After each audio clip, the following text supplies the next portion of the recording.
You're listening to Rabbi Aryeh Wolbe of Torch in Houston, Texas. This is the Thinking Talmudist Podcast. Welcome back, everybody. Good morning. It is so wonderful to resume our Thinking Talmudist series. Last week, we talked about the sensitivity that is required when someone gives charity. If you remember, there was a story about the great sage Mar Ukva, who would give charity to a poor person discreetly. And one day that poor person wanted to know, who's that person putting the cash underneath my door? See, he hid, he saw him, and he started running after him, probably to thank him. And he didn't want to embarrass him, so he ran, him and his wife, ran away from this poor person, and the only place they can hide was in a burning furnace. They ran into the burning furnace just not to embarrass the poor person who was the recipient of their charity. The Talmud says, Noach lo la'adam sheyimsor atzmo letoch kifshan ha'esh. It is better that a person should surrender himself into a fiery furnace, ve'al yalbim pnei chaver barabim, that he should not shame his fellow in public. There's something magnificent about this, is that we need to remember that someone else's dignity is worth more than anything. The Talmud is teaching us how concerned we need to be about somebody else's dignity.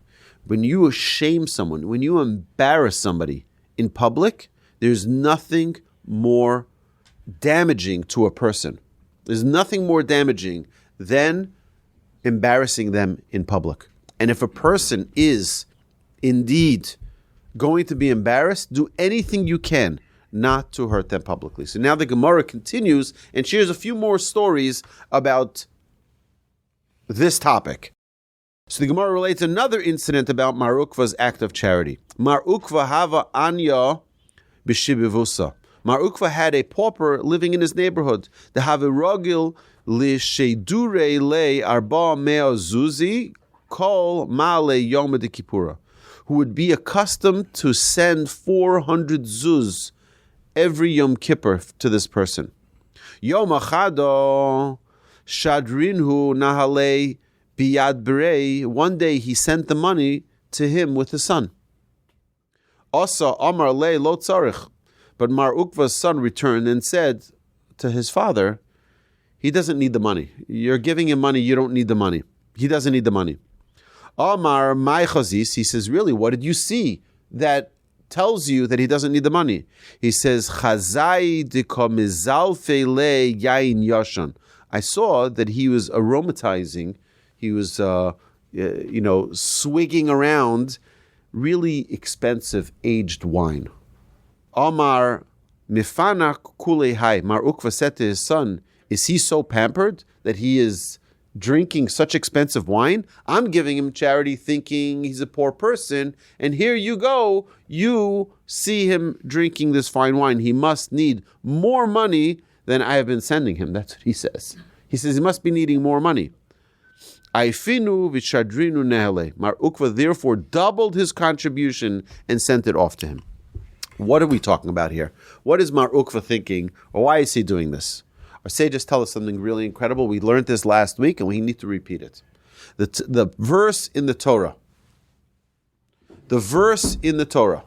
that talks to us about giving charity says as follows. Deuteronomy 15:8. Ki patoach tiftach. Rather, you shall surely open your hand as yad chalo to him, to the poor person, va'abei tabitenu, and surely inspect de machsoro, sufficiently for his need, asher yechsalo, what he is lacking. See, we think that charity is, we have a line of poverty, and that poverty line, as long as he's above the line, we're good. Just say no. We have to do better than that. What does that mean, better than that?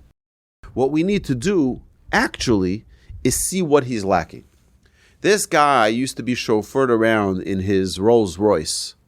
He was the CEO of the company. He had people bringing him his coffee.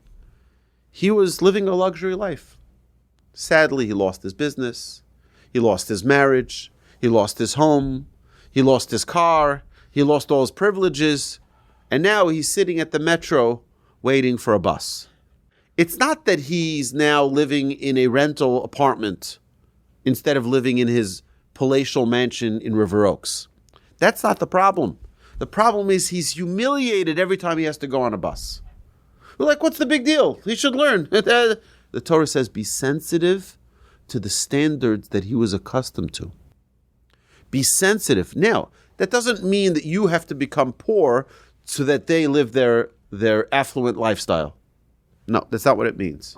What it means is that at least feel their pain. At least understand what they're going through.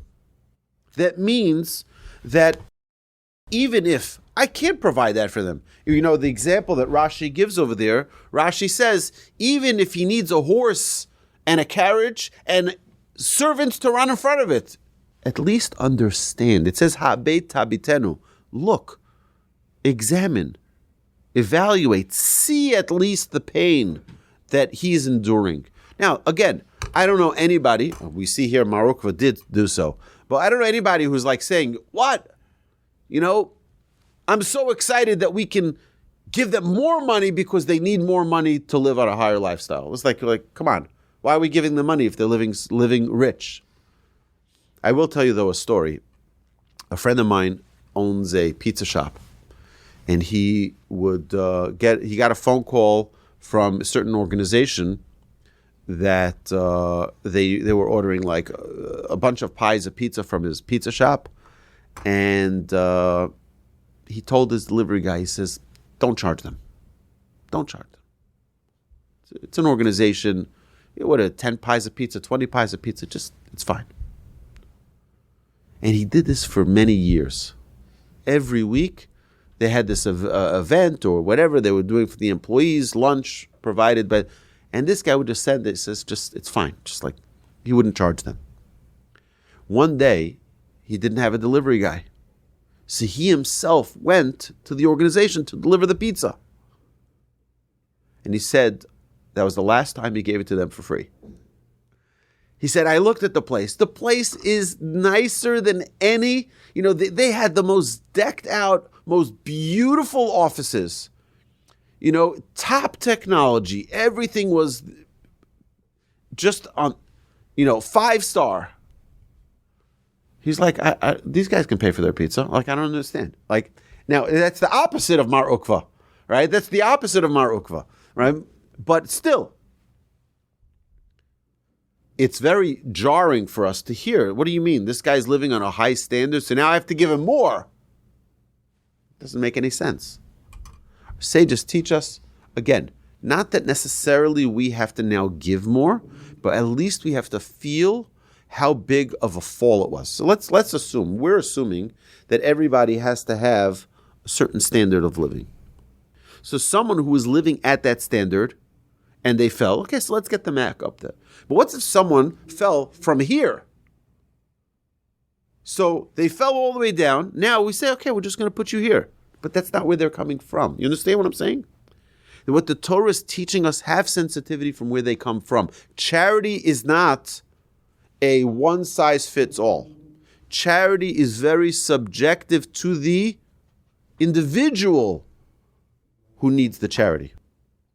So the guy used to drive his 4x4 Dodge Ram pickup truck. You understand? It's very different for every person. That's why we need to learn. What the Torah is telling us is not, what the Talmud here is teaching us, is not necessarily how to give charity. It's how to feel the pain of another person. At least understand where they came from. Ha'abeit tabitenu is a double terminology. Ha'abeit, look, you shall look. Inspect, you shall inspect. What are you doing? Why does the Talmud say, why does the Torah say that? Because you have to look behind the surface. Look deeply. Look, inspect what's going on deep in their private life. Look how much they lost. Now you'll understand that the standards are different. This guy used to drink fine wines. He used to eat his aged steaks. Now he's what? He's back to rice and beans. You have to understand where they're coming from. Okay, it's a very important thing that Talmud's teaching us. Mar Ukva's final act of charity Ki konicha nafshe, when Mar Ukva was dying, Amar Aisuli cheshbonai de tzedakah. He says, bring me my records of my charity. Ashkach dehav eksiv be, he found written therein, Shivas alfei dinori sianke, that he had given 7,000 siankian dinars. Okay, what does that mean? A dinar is a currency. These dinars were so called after their locale. According to the version of our text found in the Sheiltos, they are Caesarian dinars, and that would be the equivalent of 119,000 standard dinars. To understand how large of a sum that is, it should be noted that in several places in the Gemara referring to a huge fortune was called 100 maneh. Mar Ukva's contributions to charity were more than 10 times this amount.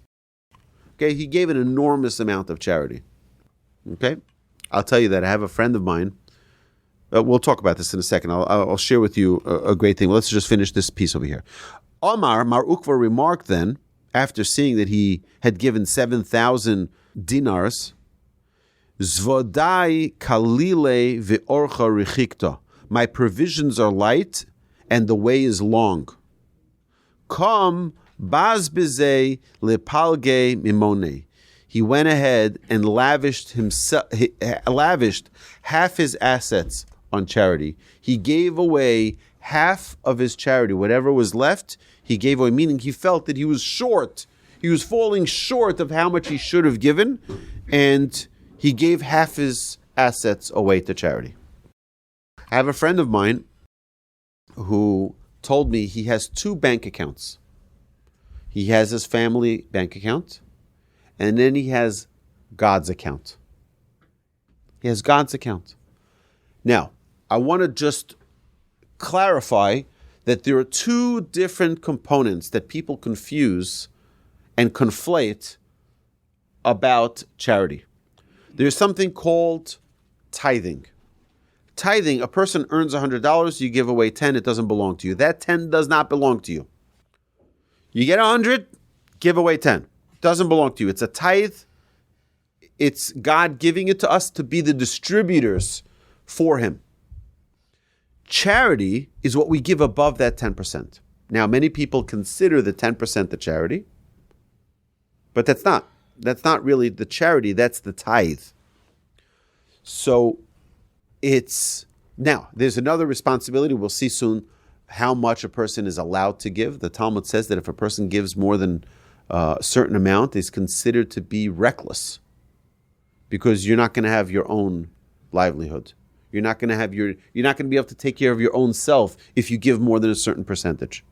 Now, there are people, I know people who were extremely, extremely, extremely supportive and philanthropic of many, many, many institutions.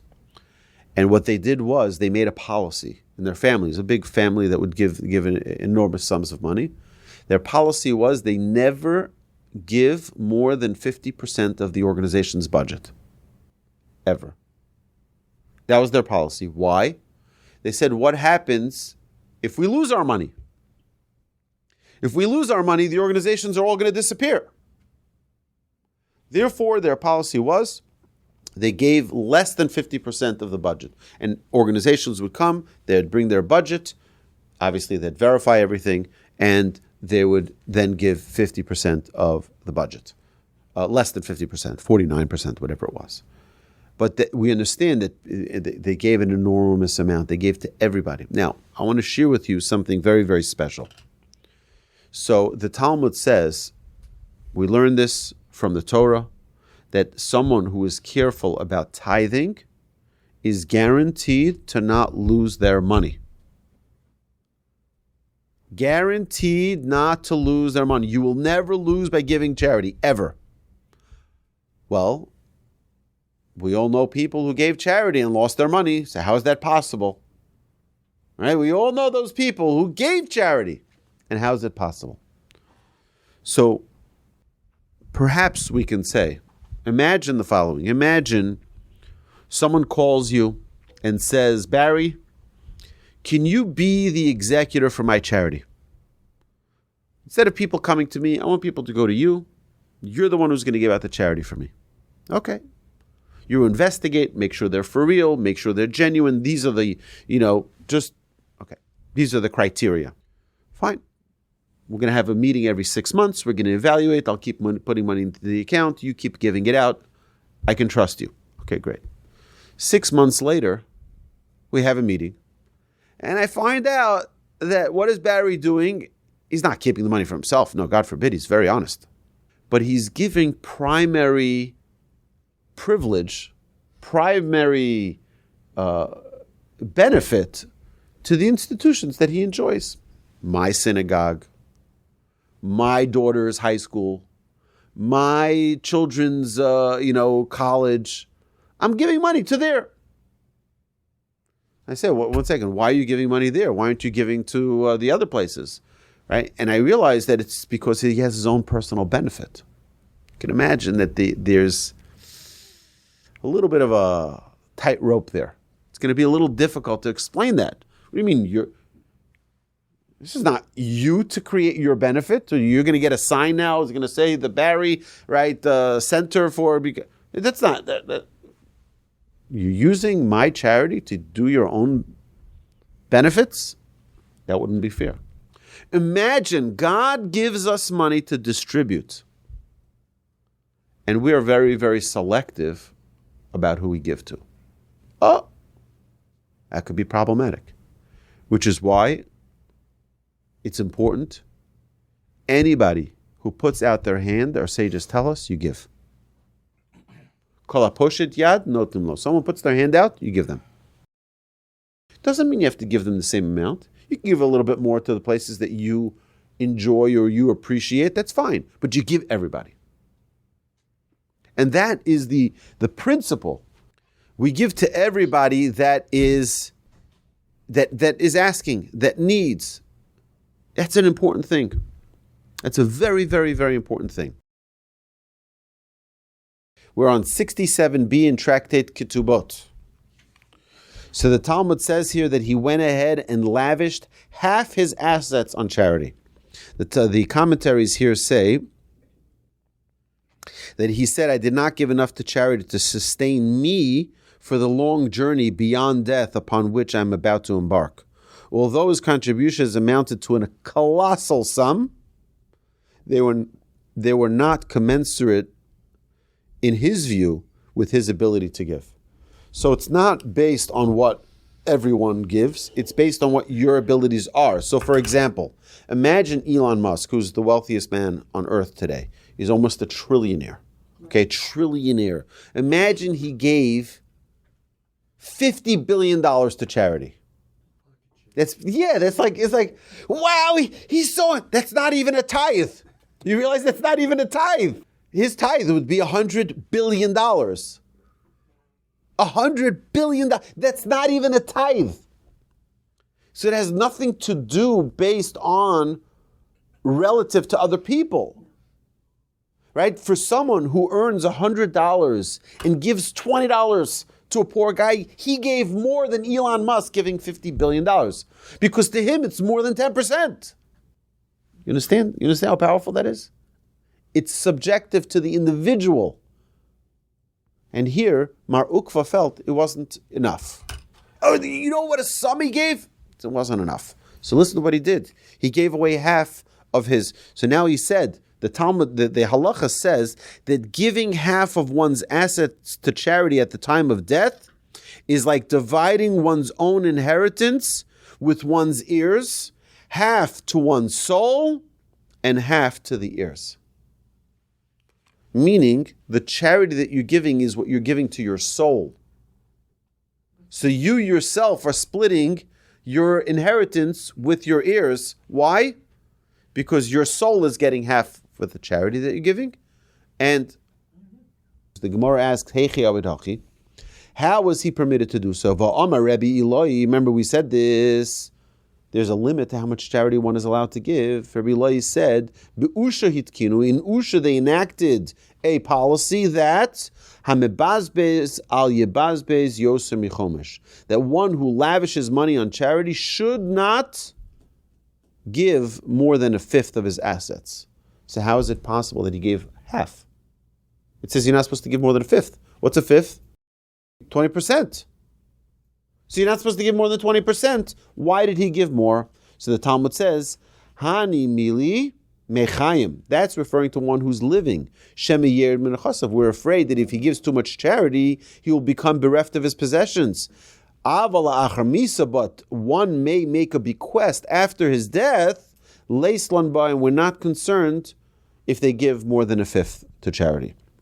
The Gemara relates another incident of an Amora who was careful not to embarrass the recipient of charity. Rabbi Abba havitzayor zuzi bisudare. Rabbi Abba would bundle money in his scarf, vishode leila achore, and he would sling it, his scarf, behind his back. V'mamtzi nafshe libnei aniyeh, and he'd make himself available near the house of poor people. The poor would then untie the scarf and avail themselves to the money they found there. V'matzli einei miramoi, and Reb Abba would slant his eyes behind him to guard the money from swindlers. So he would make it, he would like drop, he would like put the scarf over his shoulder, and the money would fall out. And he would make sure that the poor people would get it. They think they found it on the street, but really he left it there for them. And he'd make sure that no swindlers would get involved in this action. The Gemara relates another incident regarding a pauper with expensive tastes. Rabbi Chanina havi hahu anyu. Rabbi Chanina had a certain pauper. The havi rogil shaduri le'arba zuzi kol male shabbaso, to whom he was accustomed to send 4 zuz every week for Shabbos. Yom achade shadrinhu nehalei biyad debisu. One day, Rabbi Chanina sent the money with his wife. Asoi amro lo tzorich. She came back to him and she says, he doesn't need your money. You're sending him 4 zuz every week for Shabbos.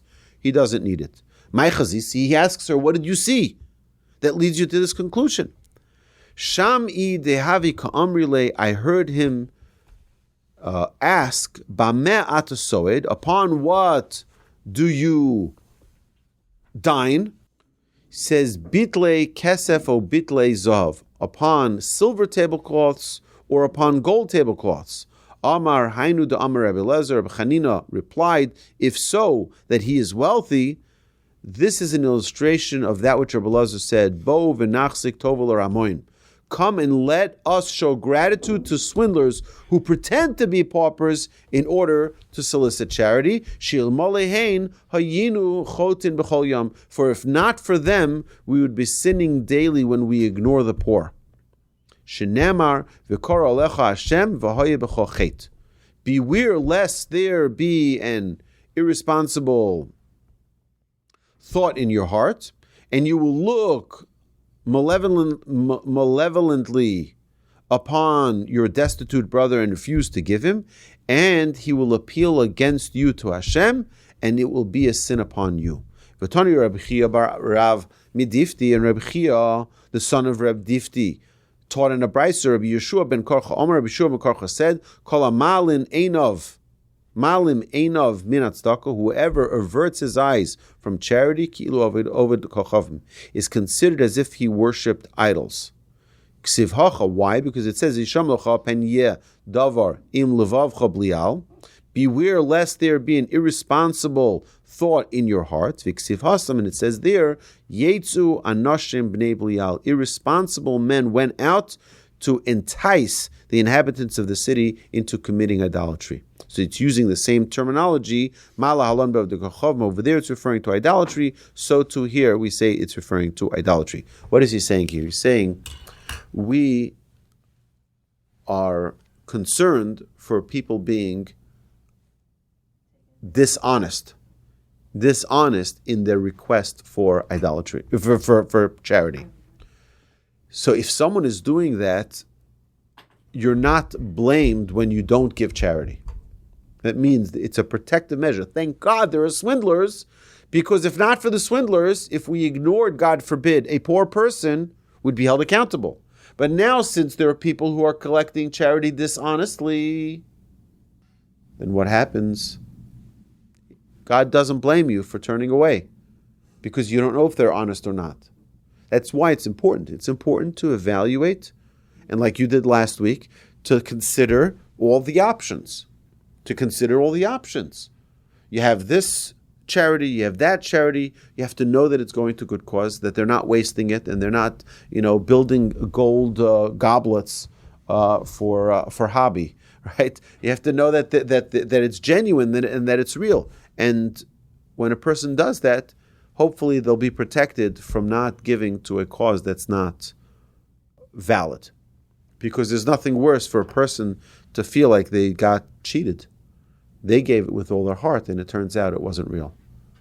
So that's why I believe that whenever an opportunity comes to a person has to do everything they can to give something. It doesn't have to be a lot. It doesn't have to be a life-changing sum, but to give something. That way, if it is genuine, you had a part in it.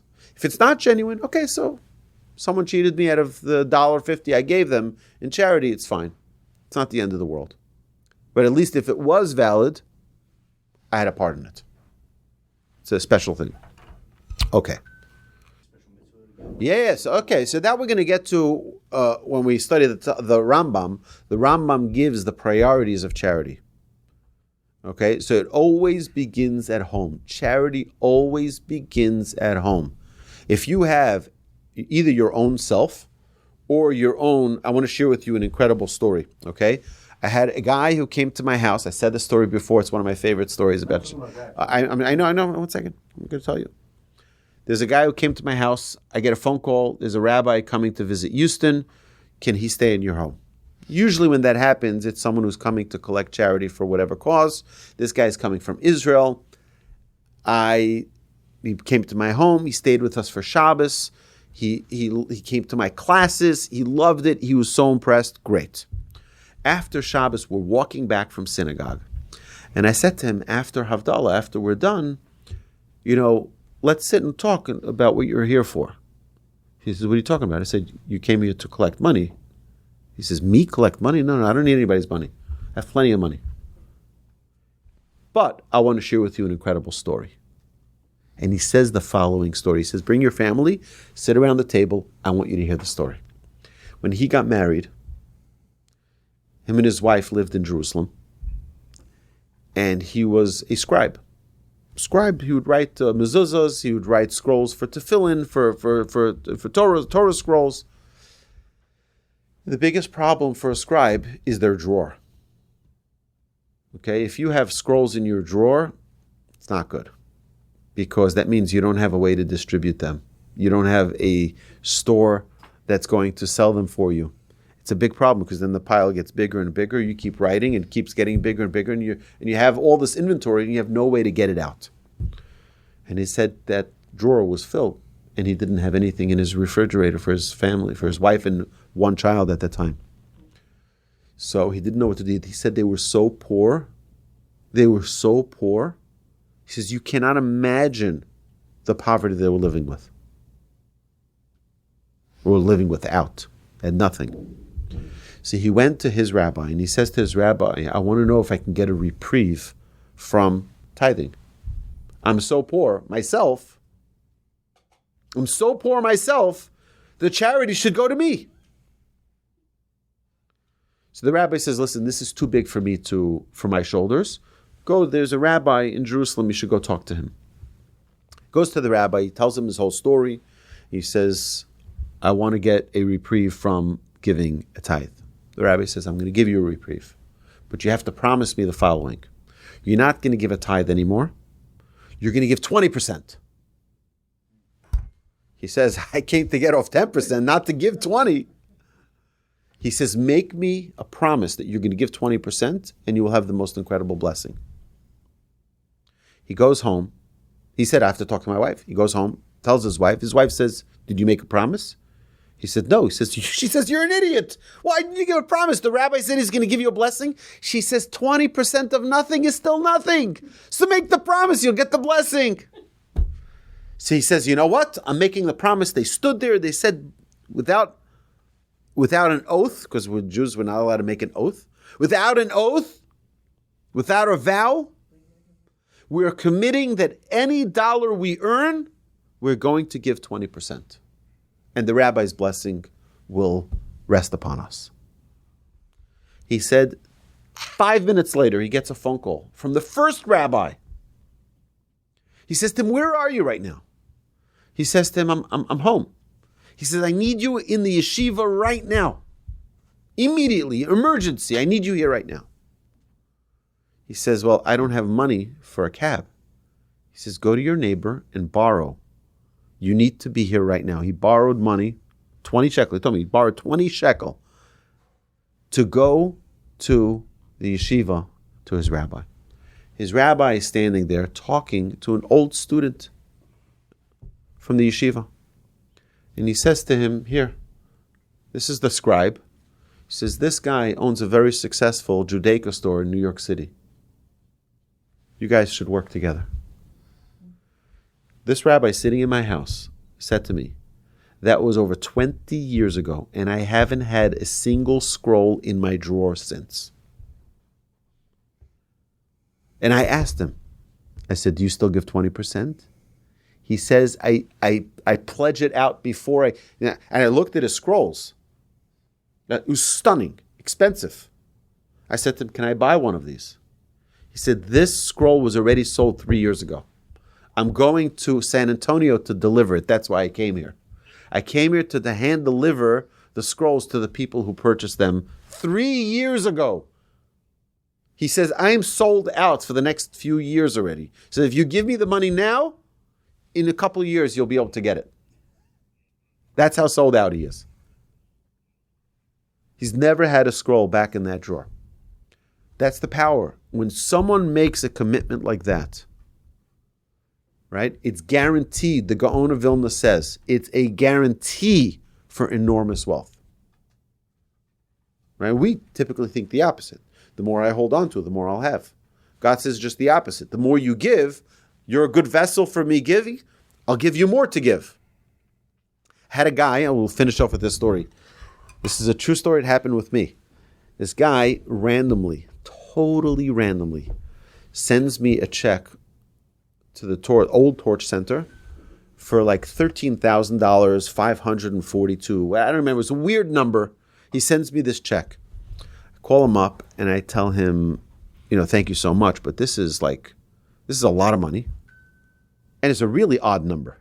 Like, what in the world is this? He said, I need to tell you the most incredible story. He said,